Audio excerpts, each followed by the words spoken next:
Is Germany on the verge of bringing back compulsory military service?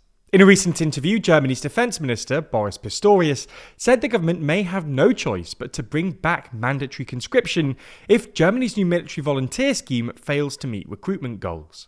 And it's not just talk. A new bill is in the works, which may be ready by January 2026. So in this video, we're going to have a look at Germany's voluntary military service scheme, why it probably won't work, and whether this might force the return of mandatory conscription.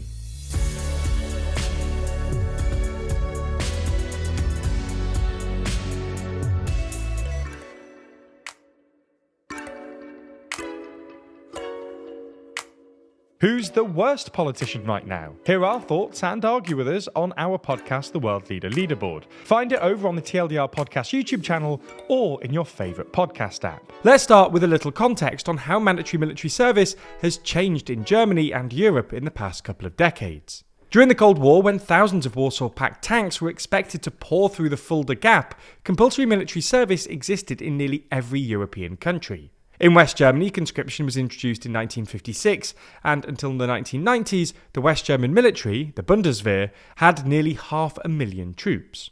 However, beginning in the early 2000s, many European states phased out conscription in favour of professional volunteer armies. The reasoning was that the post-Cold War security environment no longer warranted mass mobilisation. In 2011, under a CDU-CSU-FDP coalition government, Germany suspended conscription, though it never removed it from the constitution, and was one of the last countries in Europe to do so. As a result, the size of the Bundeswehr shrank dramatically, and today troop numbers stand at around 181,500.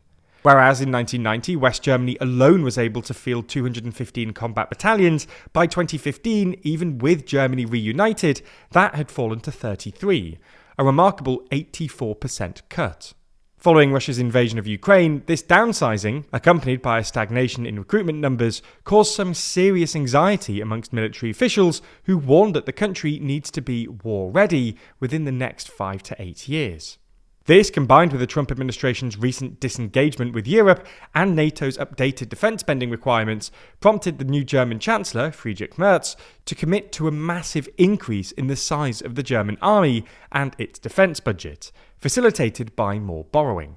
To meet NATO targets, senior German officials now estimate around 80,000 more professional soldiers will need to be enlisted over the next 10 years. To this end, in the coalition agreement the CDU struck with the SPD, Germany agreed to introduce a new model of military service. Based on Sweden's volunteer model, the government's new recruitment scheme will see eligibility questionnaires sent to all German 18-year-olds, a percentage of whom will then be invited to join the Bundeswehr. The reintroduction of military service in this way was considered far more politically palatable than reintroducing conscription in one fell swoop, as the CDU had been pushing for.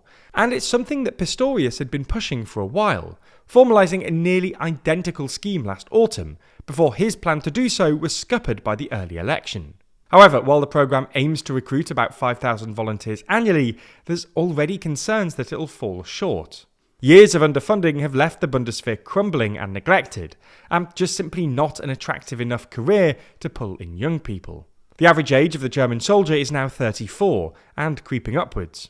Even with perks like free train travel, medical care and advanced training programmes, a tight labour market means that young people are looking elsewhere, often for better paying private sector jobs, which explains why the Bundeswehr has had particular struggles recruiting for tech critical roles like IT, engineering and aviation.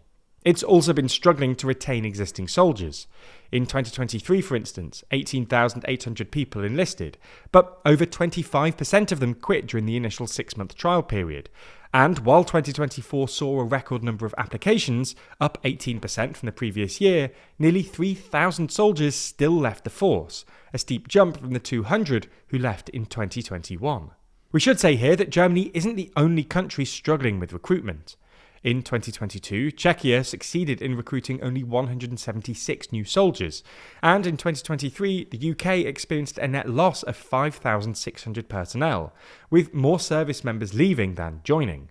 Anyways, as a result, senior German lawmakers, particularly those in Merz's CDU party, have argued that Germany needs to immediately introduce compulsory enlistment. And Pistorius, despite being the champion for the voluntary plan, has also said that Berlin won't shy away from a return to full conscription if numbers don't significantly improve, and is planning to include such a provision in a bill which will be presented to Parliament after the summer break. But how easy will it be to actually bring back universal conscription? Well, technically speaking, reintroducing it would be relatively straightforward. The suspension of conscription in 2011 was never formalised by removing it from the Constitution, so it could be reactivated without a major legal overhaul. That said, the politics are tricky, and there are still 3 challenges for Merz & Co here. First, the bill might struggle to gain enough support in Parliament. For instance, while conscription for men is still enshrined in the country's basic law, for this to be extended to women by way of an amendment, a 2/3 majority would be needed, meaning the governing coalition would need approval of the Greens and Left Party, the latter of which is fundamentally opposed to conscription. Merz and Pistorius will also need to convince SPD lawmakers who historically have been more keen on voluntary conscription. Second, Pistorius has admitted the Bundeswehr does not yet have the barracks and manpower to train hundreds of thousands of young conscripts each year anyways. The army currently has 15,000 available spots for voluntary military service, and around 10,000 of those are already filled. Bringing in hundreds of thousands of new recruits could strain resources and undermine operational readiness. Finally, young Germans are quite anti-military. A recent YouGov poll found that whilst 54% of Germans support reintroducing conscription, only 1 in 3 people aged 18 to 29 are in favour, compared to 2/3 of those over 70. This might partly explain the appeal of parties that describe themselves as pro-peace, namely the far-right AfD and far-left Die Linke, becoming extremely popular among young people after nearly half of voters aged 18 to 24 cast their ballots for these 2 parties in the parliamentary elections in February. Both parties oppose arming Ukraine and are somewhat sceptical of NATO, and a study by the University of Amsterdam found that the voter base of these radical parties are generally less inclined to fight for their country compared to those who back Merz's centrist CDU. So, to avoid returning to compulsory conscription, the Bundeswehr will need to make military service more attractive through better pay, conditions, and career prospects. If they're unable to do so, then perhaps a return to conscription may very well be on the cards. Now, when talking about topics like these, it's important to be precise, and precision is also crucial to our sponsor this week, Henson Shaving. Henson's AL13 razor, which they produce at their aerospace machine shop, perfectly holds the blades at a 30-degree angle and extends it only 0.0013 inches, less than the width of a human hair, which means incredibly high tolerances, very high standards, and superb precision, offering a much healthier shave compared to the overpriced plastic razor cartridges.